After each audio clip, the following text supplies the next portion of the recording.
SLT within online learning සහ online working සඳහා ඇදහිය නොහැකි data දීමනා GB 30ක් රුපියල් 195යි GB 100ක් රුපියල් 490යි අඩුම මිලට වැඩිම data SLT වෙතින් අලුත් VIP extra anti smell lemon mint බලයයි තද දුගඳ සුන් කරයි.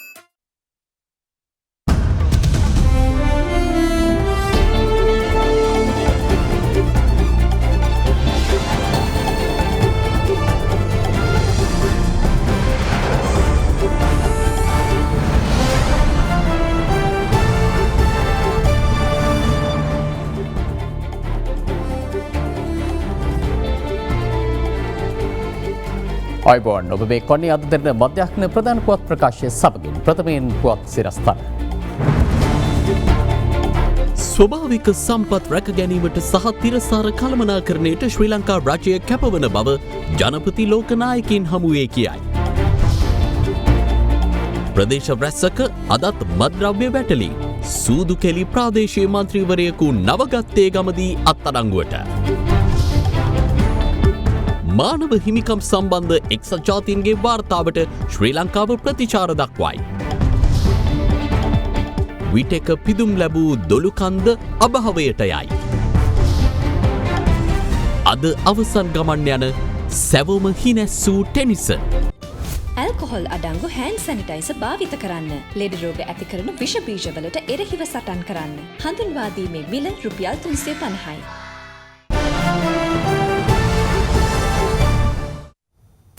ප්‍රථමයෙන් දේශීය පුවත්. ශාසන ඉතිහාසයේ වැදගත් සිදුවීම් රසකට මුල් වූ වප් පුරපසළොස්වක පොහොය දිනය අදයි. විහාරස්ථානවල කඨින චීවර පූජෝත්සවය පැවැත්වීම ආරම්භන්නේ වප් පොහෝ දිනයේ උදාවත් සමගින්. බුදුරජාණන් වහන්සේ තව්තිසා දෙව්ලොව වස් විසීමෙන් අනතුරුව බරණැස සංකස්සපුරයට වැඩම කළේ අදවන් වප් පුරපසළොස්වක පොහොය දිනකයි. සැරියුත් මහරහතන් වහන්සේ නුවණැති භික්ෂූන් වහන්සේ අතරින් අගතන්පත් තෙරුන් ලෙස විවරණ ලැබීම මෙන්ම අරිට්ඨ කුමරු ඇතුළු රාජකීය දූත පිරිස සංඝමිත්තා තෙරණිය ලංකාවට වැඩම කරවීම සඳහා ගමන් ආරම්භ කිරීමද අදවැනි පොහෝ දිනක සිදු වූ බව ශාසනික ඉතිහාසයේ දැක්වෙනවා. මෛත්‍රී බෝසතුන් ගෞතම බුද්ධ ශාසනයෙහි පැවිදි බව ලබා ගන්නේද අදවැනි වප් පුරපසළොස්වක පොහොය දිනකදී.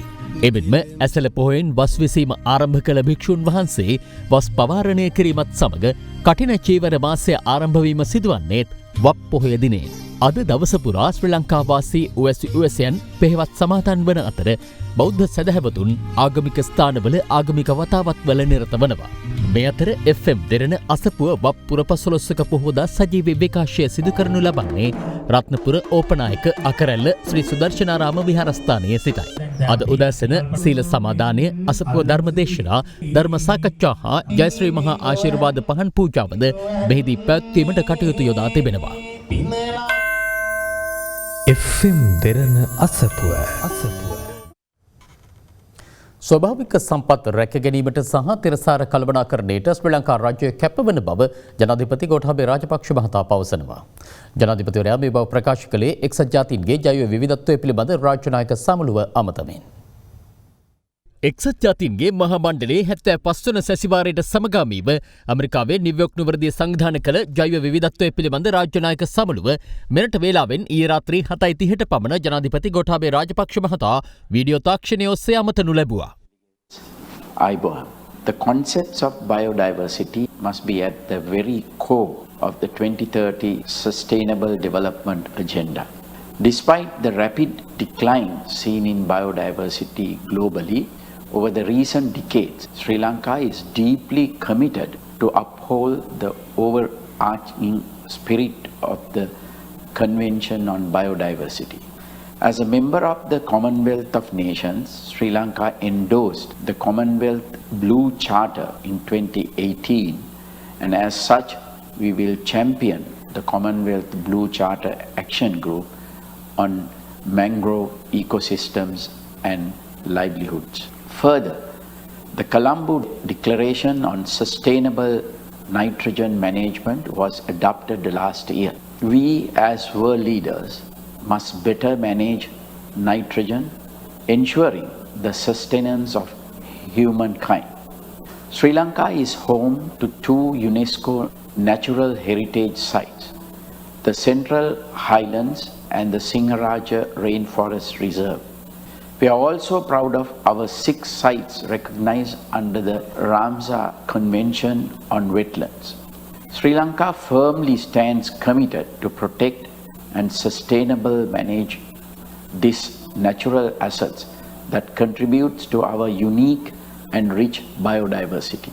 We have been mindful of conserving ecosystems to the highest extent possible, even during the redesigning of cities and urban areas. The wetland parks that we have created in cities, especially in and around our capital, Sri Jayawardenepura Kotte, are home to an array of plant and animal species, offering a mini rainforest experience within crowded cities. The ancient governance of Sri Lanka was built on the concept that the ruler is never the owner of the land. He is merely its caretaker on behalf of his countrymen and all living beings. This is the very principle that my government has adopted in our development agenda. As mere trustees of this planet and its resources, we must resolve to protect what is in our trust and pass it to future generations as best as we could.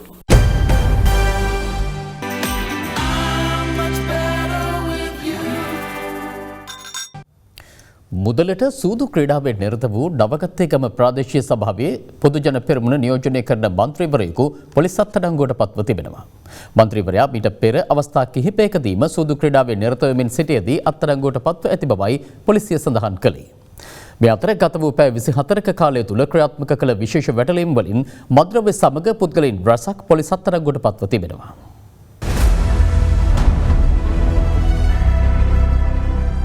මාලිකාවත්ත මහල් නිවාස සංකීර්ණය අසල සැකකටයුතු ලෙස හැසිරුණු පුද්ගලයින් දෙදෙනෙකු දෙමටකොඩ පොලිසිය මගින් පරීක්ෂා කර ඇති අතර ඔවුන් සතු තිබී හෙරොයින් ග්‍රෑම් 90යි මිලිග්‍රෑම් 360ක් සොයාගෙන තිබෙනවා. මොවුන් මහ පරිමාණ කුඩු ජාවාරම්කරුවන් සමග සම්බන්ධතා පවත්වන බවට පොලිසිය සැකපල කරන අතර දෙමටකොඩ පොලිසිය මගින් වැඩිදුර පරීක්ෂණ ක්‍රියාත්මකයි. කොට ගෙනියන්නේ මේ අර අම්පාරට ගෙනියන්නේ. ගිහිල්ලා විකුණන්නේ කීයද? කීයද කොච්චර ප්‍රමාණයක් 10500. එමෙන්ම රුපියල් ලක්ෂ 3කට අධික වටිනාකමකින් යුත් අයිස් මද්‍රව්‍ය මිලිග්‍රෑම් 10,000ක් සහ හෙරොයින් මිලිග්‍රෑම් 2100ක් සමග පුද්ගලයන් දෙදෙනෙක් ගල්කිස්ස පොලිස් අපරාධ විමර්ශන කාර්යාංශය විසින් ඊයේ පස්වරුවේ දෙහිවලදී අත්අඩංගුවට ගෙන තිබෙනවා. සැකකරුවන් දෙහිවල ඕබන් සහ කවුඩාන ප්‍රදේශවල පදිංචි 25 සහ 35 යන වයස්වල පසුවන්නන්. මේ අතර බස්නාහිර පළාත භාර ජ්‍යෙෂ්ඨ නියෝජ්‍ය පොලිස්පති දේශබන්දු තෙන්නකෝන් මහතා ටීවී දෙරණ ඔස්සේ විකාශය වූ අලුත් පාර්ලිමේන්තුවේ වැඩසටහනට ඊයේ එක්වමින් අපරාධ මැඩලීම සම්බන්ධයෙන් මෙලෙස අදහස් පළ කළා. දැන් අපි හඳුරගෙන තියෙනවා සංක මේ සංවිධානාත්මක අපරාධකරු නැත්නම් පාතාල අපරාධකරු අපි මේ කතා කරපු විදිහට මේ විදිහේ මේ අපරාධ කල්ලිවල සමාජිකයෝ අතර පුද්ගලයෝ 27ක් ඉන්නවා කුලියට මිනිමරණ වෙඩිකරු. සාමාන්‍ය නිරායුධ අහිංසක මිනිසුන්ගේ ගිහින් විවිධ වැඩ කර කර ඉන්නකොට ඔලුවට වෙඩි තියලා මරනවා වගේ දේවල් කරන අය. මොවුන්ගෙන් බහුතරයක් කුමන හෝ ආරක්ෂක අංශක සේවය කරලා යුද පුහුණුවක් හෝ අංග්‍රාමික පුහුණුවක් ලැබුව අති දක්ෂ වෙඩිකරු. ඒ වගේම සමහර අය යතුරුපැදියක් පැදවීම පිළිබඳව අතිශය ප්‍රවීණතාවයක් තියෙනවා යම්කිසි ආරක්ෂක අංශයක යතුරු පැදියක ගොස් වෙඩි තැබීම සඳහා පුහුණු ලැබපු පුද්ගලයෝ. ඒ අයට එක අතකින් වෙඩි තියලා අනික් අතින් යතුරු පැදිය පැදගෙන යාමේ හැකියාවක් තියෙන තරම් දක්ෂ පුද්ගලයෝ. එවන් පුද්ගලයන් අත්දැකීමට පත් පස්සේ ඔවුන් අනාවරණය කරනු අනුව පෞපචාරික කරුණු අනුව අවියායුධ හෝ සංගවලා තියෙන මොනවා හෝ උපකරණ සොයාගෙන යන නිලධාරීන් අතිශයින්ම දරුණු ජීවිත අවදානමක් යන්නේ. කවුරුත් ඇවිල්ලි වරලා බොහොම කම්ෆර්ටබල් විදිහට මේ කතා කර සතුටු සාමි කියන්නේ නැහැ. එසේ ගිහින් යම්කිසි අවියායුධ හෝ පුරන්ද්‍රව්‍ය හෝ මොනවා හරි දෙයක් සොයාගන්න හදන වෙලාවේදී ඒ අය විසින් ඒ අවියකට අත තියලා අනිත් පැත්තට හරවලා තපන වෙඩි පහරකින් පොලිස් නිලධාරියෙක් ජීවිතය අහිමි වුණොත් එහෙම කවුද සම්බන්ධයක් බාර ගන්න. දහස් සංඛ්‍යාත මේ රටේ ඉන්න මහජනතාව වෙනුවෙන් නීතිය සාමය ආරක්ෂා කිරීම වෙනුවෙන් මහජනතාවට බියන්සකින් තොරව අපරාධ භීතියෙන් තොරව ඉන්න පුළුවන් පරිසරයක් හදන්න යන පොලිස් නිලධාරියාගේ ජීවිත අවදානමයි කුලියට මිනිමරලා ඉවරලා කුලියට කප්පන් අරගෙන ඉවරලා මිනිස්සුන්ගේ ජීවිත අවදානම ඇති කරන අපරාධකරුවගේ ජීවිත අතරයි අවදානම අතරයි වල මොකද්ද තියෙන මේක ඇවිල්ලි වල පැහැදිලිව පොලිසියට උපදෙස් දීලා තියෙන්නේ. තමාගේ ජීවිත අවදානමක් ඇති වූ සැනින් පුද්ගලික ආරක්ෂාවට අයිතිය ක්‍රියාත්මක කරලා ඉවරලා තමන්ගේ වටිනා ජීවිතය ආරක්ෂා කරගන්න. තමන්ට දීලා තියෙන ගිනියාවියෙන් ජීවිතය ආරක්ෂා කර ගැනීමට අවශ්‍යයි හැඟෙන ප්‍රමාණයට බලය පාවිච්චි කරන්න අවසර දීලා තියෙනවා. එක්සත් ජාතීන්ගේ මානව හිමිකම් කවුන්සිලේ හමුවේ ඉදිරිපත් කෙරුණු ජගත් සංවිධාන මහලේකම්වරයාගේ වාර්ෂික වාර්තාවේ සඳහන් කරුණු සම්බන්ධයෙන් ශ්‍රී ලංකා රාජ්‍යය ප්‍රතිචාර දක්වා තිබෙනවා. ඊයේ පැවති මානව හිමිකම් කවුන්සිල සැසිවාරයේදී එහි ශ්‍රී ලංකා වැඩබලන නිත්‍ය නියෝජිත දයනි මෙන්ඩිස් මහත්මිය රජය වෙනුවෙන් එම නිවේදනය ඉදිරිපත් කරනු ලැබුවා. එක්සත් ජාතීන්ගේ මහලේකම්වරයාගේ වාර්ෂික වාර්තාවේ සඳහන් කරුණු සම්බන්ධයෙන් ශ්‍රී ලංකා රජය නිකුත් කළ නිවේදනය මානව හිමිකම් කවුන්සිලේ 45 වන සැසිවාරයේදී එක්සත් ජාතීන්ගේ සංවිධානයේ ශ්‍රී ලංකා වැඩබලන නිත්‍ය නියෝජිත දයානි මෙන්ඩිස් මහත්මිය විසින් ඉදිරිපත් කරනු ලැබුවා. වාර්තාවේ සඳහන් බියගැන්වීම්, සෝදිසි කිරීම්, හිරිහැර කිරීම් පිළිබඳ පැමිණිලි සහ පලිගැනීම් චෝදනා සම්බන්ධයෙන් නීතිය ක්‍රියාත්මක කරන බලධාරීන් වෙත හෝ ශ්‍රී ලංකාවේ මානව හිමිකම් කොමිසම, ජාතික පොලිස් කොමිෂන් සභාව වැනි ජාතික ආයතන වෙත විධිමත් පැමිණිල්ලක් කරන මෙන් අදාළ පාර්ශවයන්ට ආරාධනයක් කිරීමට ශ්‍රී ලංකා රජය බලාපොරොත්තු වන බවයි එම නිවේදනයේ දැක්වෙන්නේ. එවිට චෝදනා එල්ල කරන සිදුවීම් සම්බන්ධයෙන් විමර්ශන සිදු කිරීමට පියවරගත හැකි බවද ශ්‍රී ලංකා රජය දන්වා සිටිනවා. මේ චෝදනා දැනටමත් ප්‍රසිද්ධිය ප්‍රතික්ෂේප කර ඇති බව පවසන ශ්‍රී ලංකා රජය අදහස් ප්‍රකාශ කිරීමෙන් නිදහස සහ සිවිල් සමාජ අවකාශය ආරක්ෂා කිරීමට හා ප්‍රවර්ධනය කිරීමට කැපවී සිටිනවා මෙන්ම මාධ්‍යවේදීන්, මානව හිමිකම් ආරක්ෂා කරන්නන් සහ සිවිල් සමාජයට බලපෑම් කරන බවට එල්ලවන චෝදනා සම්බන්ධයෙන් ලැබෙන පැමිණිලි විමර්ශනය කර නඩු පැවරීමට වග බලා ගන්නා බවද අදාළ නිවේදනයේ සඳහන් කර තිබෙනවා. ජාතික ආරක්ෂාව සඳහා සාමාන්‍ය ආරක්ෂක ජාල ක්‍රියාත්මක කිරීමට අමතරව විශේෂයෙන්ම විනාශකාරී පාස්කු ඉරිදා ත්‍රස්ත ප්‍රහාරයෙන් පසුව ආරක්ෂක හමුදා සහ බුද්ධ්‍යංශ රටේ නිශ්චිත පුද්ගල කණ්ඩායම් අධීක්ෂණය කිරීමේ නිරත නොවන බව නැවත අවධාරණය කරන බවත් රජය නිකුත් කළ නිවේදනයේ සඳහන්. ලෝපුරා ව්‍යාප්ත රැඩිකල් හා අන්තවාදී කණ්ඩායම්වල නවීන උපාය මාර්ග මැද්දේ සිය ජාතික අවශ්‍යතා සපුරාලීමේදී ඕනෑම රටකට කනගාටුදායක ප්‍රතිවිපාකවලට මුහුණ දීමට සිදුවිය හැකි බවට ශ්‍රී ලංකා රජය විශ්වාස කරන බවත් එබැවින් මෙම සන්දර්භය තුළ පවතින වාතාවරණයේ යථාර්ථය සම්බන්ධයෙන් සැලකිලිමත් වන ලෙසත් ශ්‍රී ලංකා රජය සියලුම පාර්ශවයන්ගෙන් ඉල්ලා සිටින බවත් එම නිවේදනයේ වැඩිදුරටත් සඳහන්. සුරාපොතු දෙපාර්තමේන්තුව ප්‍රතිව්‍යුහගත කිරීම සඳහා ඒකාබද්ධ කමිටුවක් පත් කරන්නයි අග්‍රාමාත්‍ය මහින්ද රාජපක්ෂ මහතා උපදෙස් ලබා දී තිබෙනවා. අග්‍රාමාත්‍යවරයා මේ බව සඳහන් කළේ අරලියගහ මන්දිරයේ පැවති සාකච්ඡාවකට එක්වමින්. සුරාබදු නිලධාරීන්ගේ වෘත්තීය ගැටලු සාකච්ඡා කිරීම සඳහා වෘත්තීය සමිති නියෝජිතයින් සමග මෙම සාකච්ඡාව ඊයේ පස්වරුවේ පැවැත්වුණේ අරලියගහ මන්දිරයේදී. ඒ අග්‍රාමාත්‍ය මහින්ද රාජපක්ෂ මහතාගේ ප්‍රධානත්වයෙන්. දේශපාලන බලපෑම් මත සුරාබදු නිලධාරීන්ට ස්ථානමාරු ලබා දීම වහාම නවතා දමා සුදුසුකම් සපිරු නිලධාරීන්ට පමණක් ස්ථානමාරු ලබා දෙන ලෙසට මෙහිදී අග්‍රාමාත්‍යවරයා උපදෙස් ලබා දී තිබෙනවා. ඒ අනුව ප්‍රතිලාභ ලබන ස්ථානවල සේවය කරන සුරාබදු නිලධාරීන් ස්ථානමාරු ක්‍රමවේදයට අනුව නියමිත කාලයට මාරු කිරීමට පියවර ගන්නා ලෙසද අග්‍රාමාත්‍යවරයා විසින් නිලධාරීන්ට උපදෙස් ලබා දුන් බවයි අග්‍රාමාත්‍ය කාර්යාලය පැවසුවේ. ලෝක ළමා දිනය අදට යෙදී තිබෙනවා. මෙවර එහි තේමාව අපේ රට අපේ දෑතින් යන්නයි.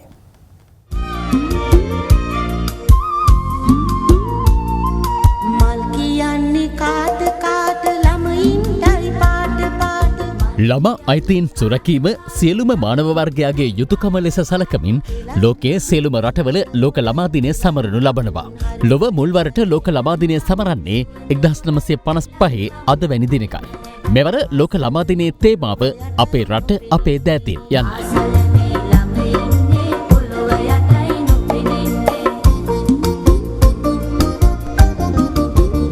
අපේ රට අපේ දෑතින් කියන තේමාව මුල් කරගෙන මෙවර ළමා දිනය වෙනසක් ඇතුව පැවැත්වීම තමයි අපේ නිර්මාණශීලී අදහස වුණේ. පන්ති කාමරයේ ඇතුලේ තියෙන තරඟකාරී මානසිකත්වයෙන් බැහැර කරලා මේ වෙලාවේ තියෙන සෞඛ්‍ය සහ ප්‍රවාහන පහසුකම් ගැටලු අවම කරන්න පුළුවන් විදිහේ පොහොය දිනය සම්ප්‍රදායික ආගමික කටයුතු වලට ඉඩ දීලා අමාත්‍යාංශය ඊට පසුව එළඹෙන දිනය දෙවෙනිදා අපේ දරුවෝ 400ක පමණ පිරිසක් එකතු කරලා අපි බොහොම පුංචි කෙටි උත්සවයක එලිමහන් ක්‍රියාකාරකම් ටිකකින් අපි මේ දවස ගත කරනවා. ඒකට මේ එලිමහන් ක්‍රියාකාරකම් ටිකේ කලාව, විද්‍යාව, මානව ධර්ම එකතු වෙන විදිහට බොහොම විද්‍යාත්මකව සැලසුම් කරපු ලස්සන ක්‍රියාන්විතයක් තියෙනවා.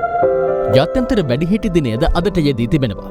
එක්සත් ජාතීන්ගේ සංවිධානය විසින් වැඩිහිටි දිනය ඔක්තෝබර් 1 වෙනිදාට නම් කරනු ලබන්නේ 1990 වසරේදී.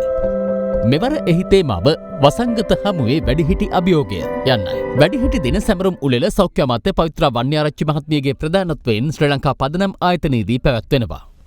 අපේ පළවෙනි කාර්යය වේ යුත්තේ වැඩිහිටියන්ට සලකන සංස්කෘතිය. අපේ රටේ අපි නිර්මාණය කරන්න. අපේ රටේ එහෙම තිබුණා. ලෝකේ සමහර රටවල් වල එහෙම නැහැ. අපේ රටේ තාමත් දෙමව්පියෝ දරුවට කියලා ඉතුරු කරනවා. දරුවා වෙනුවෙන් කියලා තවමත් කැප වෙනවා. ඉතින් ඒ නිසා මේ අපේ රටේ පරණ තිබිච්ච තත්ත්වය වැඩිහිටියන්ට දරුවන්ට තියෙන සම්බන්ධතාවය වැඩිහිටියන්ට සලකන සංස්කෘතිය මනෝභාවය අපේ රටේ නිර්මාණය කරන්න. වසර 15කට පෙර ජනතාවගෙන් පිරී ඉතිරී ගිය දොළුකන්ද ආරණ්‍ය සේනාසනය අද පවතින්නේ දැඩි පාළු ස්වභාවයක්. පාර්ශව කිසිවකුගේ අවධානයට ලක් නොවීම මීට හේතුව බව දොළුකන්ද ආරණ්‍ය සේනාසනයේ විහාරාධිපති පූජ්‍ය වේදිනී නන්දසීල හිමියන් පවසනවා. ආවෙනද ළඟදී. දැන් දොළුකන්ද ගොඩක් වෙනස් වෙලා. ඒ දොළුකන්ද නෙමෙයි තියෙන්නේ. දැන් ඇත්තටම තියෙන්නේ ආරණ්‍ය සේනාසනේ. දොළුකන්ද ආරණ්‍ය සේනාසනය පිහිටා තිබෙන්නේ වයිඹ පළාතේ කුරුණෑගල දිස්ත්‍රික්කයේ. කලකට පෙර මෙරට ජනතාව වැල නොකැඩී මෙම සේනාසනයට පැමිණියා. ඒ දොළුකන්දේ ජලය පානය කිරීමෙන් ලෙඩ රෝග සුව වන බවට විශ්වාස කරමින්. නමුත් අද වන විට දොළුකන්දේ පවතින්නේ පාළු ස්වභාවයක්.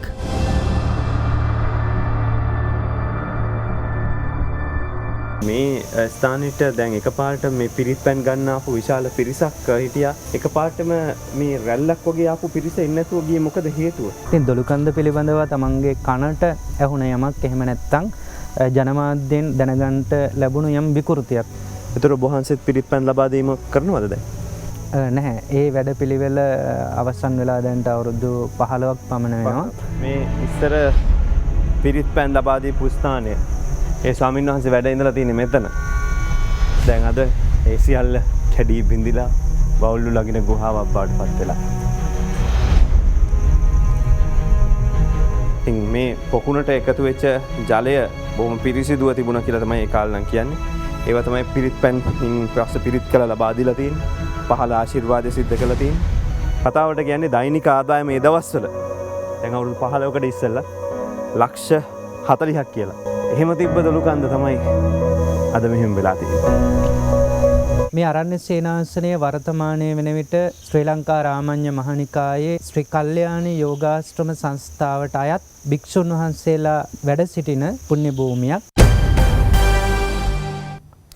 දක්ෂ දුම්රිය ආකෘති නිර්මාණකරුවෙකු පිළිබඳ තොරතුරු අද දෙරණට වාර්තා වුණා. ඒ කොට්ටාව ප්‍රදේශයේ. මේ දක්ෂ නිර්මාණකරුවෙක් වන යාන් ප්‍රින්ස්. කුඩා කල සිට ඉලෙක්ට්‍රොනික සහ ඉංජිනේරු විද්‍යාව හදාරා ඇති මොහු නව නිර්මාණ කෙරෙහි දැඩි උනන්දුවක් දක්වනවා. එහිදී ඔහු වැඩි අවධානයක් යොමු කළේ දුම්රිය ආකෘති නිර්මාණය කිරීම සඳහායි. විදේශ රටවල නිර්මාණකරුවන් සිදු කළ නිර්මාණ පිළිබඳවද හොඳින් හැදෑරූ ප්‍රින්ස් මහතා ඔහුගේ නිවසේද එවැනි ආකෘතියක් නිර්මාණය කිරීමට පියවර ගත්තා. ඔබ ගමන් කරන ඔබ දැක තිබෙන ඒ දුම්රියම 87 ගුණයක් කුඩා කරලා තමයි මේ විදිහට නිර්මාණය කරලා තියෙන්නේ. මෙතුමා ඇත්තටම මේ වගේ වැඩ කරන්න ඔබතුමා මොන කාලේ ඉඳලාද පෙළඹුණේ? අවුරුදු 5ක් විතර වයස කොට ඉඳලා කෝච්චි වලට පුදුම ආසාවක් තිබුණා. මගේ යාළුවේ රේල් පීරි පෝර උරයක් ගෙනල්ලා දුන්නා. ඒකෙන් තමයි මම මේක පටන් ගත්තේ. මුලින්ම පටන් ගත්තේ මේ තනි ලෑල්ලේ. ඊට පස්සේ ලෑලි දෙකක් වුණා. දැන් බලාපොරොත්තුව තියෙන්නේ ලෑලි 5. මේ රේල් පීලි වාණි වලින් හදලා තියෙන්නේ. ඊට පස්සේ ආ පිත්තල පීල්ල. දැන් පාවිච්චි කරන්නේ නිකල් සිල්වර්. මේ පීල්ල නමන්න පුළුවන් ඕන විදිහකට. දැන් ඊට අමතරව අපි දැක්කා මේ වගේ රේල් පීල්ලකුත් තියෙනවා. ප්‍රමාණයෙන් විශාලයි. මේ 87 ගුණෙන් දෙගුණයක් ලොකුයි. මේකට කියන්නේ ඕ ගේජ් කියලා. මේ ඒවට එන එක කෝච්චි පෙට්ටියක්. මේවා පීලි පනින්නේ ඇත්ත එක වගේම. දැනගන්න ලැබුණා මේ වගේ දුම්රිය ආකෘතින් සාමාන්‍යයෙන් අධිකරණ පද්ධතියේ ඉන්න විනිසුරුවරු පවා මානසික ආතතිය පාලනය කරගන්න මේ වගේ දේවල් වලට යොමු වෙනවා කියලා. ඒක ඇත්තද? ඔව් ඔව්. ඩොක්ටර්ස්ලා ඉන්නවා, ජජස්ලා, ලෝයර්ස්ලා, කලාව පැත්තේ ඉන්න අය. විනෝදාංශයට එහා ගොස් අද වන විට වාණිජමය වශයෙන් අලෙවි කිරීමට ඔහු මෙම ආකෘති නිර්මාණය කරනු ලබනවා. අපිට දැනගන්න ලැබුණ ඔබතුමා ඕවා විදේශ රටවල ඉන්න පාරිභෝගිකයන්ට අලෙවි කරනවා කියලා. ඔව් eBay මාර්ගයෙන් අලෙවි කරනවා. දැන් ඔය කෝච්චි වල කන්ට්‍රෝලර්ස් මං සෑහෙන්න විකුණලා තියෙනවා. තව ඉදිරියටත් ගොඩක් තියෙනවා ඕඩර්ස්. දුම්රිය මැදිරි ආකෘතියක් සාමාන්‍යයෙන් නිර්මාණය කළා අලෙවි කරන මුදල කැමති නම් කියන්න පුළුවන්. පිත්තල වලින් හදන එකට ඇපල් 60000කට එහා යන්නේ. සමහර ඒවා තියෙනවා ලක්ෂයටත් යන ඒවා. ඔබතුමා මීට අමතරව කරලා තියෙන තවත් නිර්මාණ මොනවද? මේ කලලයි සැටලයිට් සිග්නල් එකක් හැදුවා මං. පානදුරේ නම්බර 175 සිග්නල් එක මැනලා තමයි මේක හැදුවේ මං. රේල්වේ එකෙන් අවසරක් ගන්න උනා මේ කණුව නගින්න මෙතෙන්ටම. ඒ වගේම පාරතලුව ගල් රෝලා මේක වැඩ කරන්නේ වාස්පුවෙන්. මේක ඇරලා උණු වතුර දානවා. දාලා මෙතෙන්ට වයින් ස්පිරිට් දාලා මේක පත්තු කරනවා. ඊට පස්සේ ගින්දර වලින් මේ වතුර නටන්න පටන් ගන්නවා. එතකොට වාස්පුවෙන් මේ එන්ජිම දුවනවා. පිත්තල යකඩ ඇලුමිනියම්. මේ කලාව අභාවයට යන්නේ නැතුව ඉදිරියට ගෙනියන්න ඕනේ. තවත් දේශීය පොත් කිහිපයක් දැන්. අභාව ප්‍රාප්ත ප්‍රවීණ ප්‍රහසන රංගන ශිල්පී ටෙනිසන් කුරේ මහතාගේ දේහය පිළිබඳ අවසන් කටයුතු අද පසුරුවේ මොරටුමුල්ල මෙතෝදිස්ත දේවස්ථාන සුසාන භූමියේදී සිදු කිරීමට නියමිතව තිබෙනවා. ඒ මහතාගේ දේහය මේ වන විට මොරටුව විල්ලෝරාවත්තේ පිහිටි ඒ මහතාගේ නිවසේ තැන්පත් කර ඇති අතර ඊයේ රාත්‍රියේ කතානායක මහින්දයාපා අබේවර්ධන මහතා ඇතුළු විශාල පිරිසක් ඔහු වෙනුවෙන් අවසන් ගෞරව දක්වනු ලැබුවා. නොච්චියාගම සිංහාරගම ප්‍රදේශයේ සිට නොච්චියාගම ලිදවැව ප්‍රදේශයේ විහාරස්ථානයකට බුදුපිළිම වහන්සේ නමක් වැඩම කරවීම මෙලෙස සිදු කෙරුණේ ප්‍රදේශවාසී ගිහි පැවිදි බොහෝ පිරිසකගේ සහභාගීත්වයෙන්. එසකින් අද දින මධ්‍යහන ප්‍රධාන පොත් ප්‍රකාශය වෙන්න අවසන් සුබ දවසක්.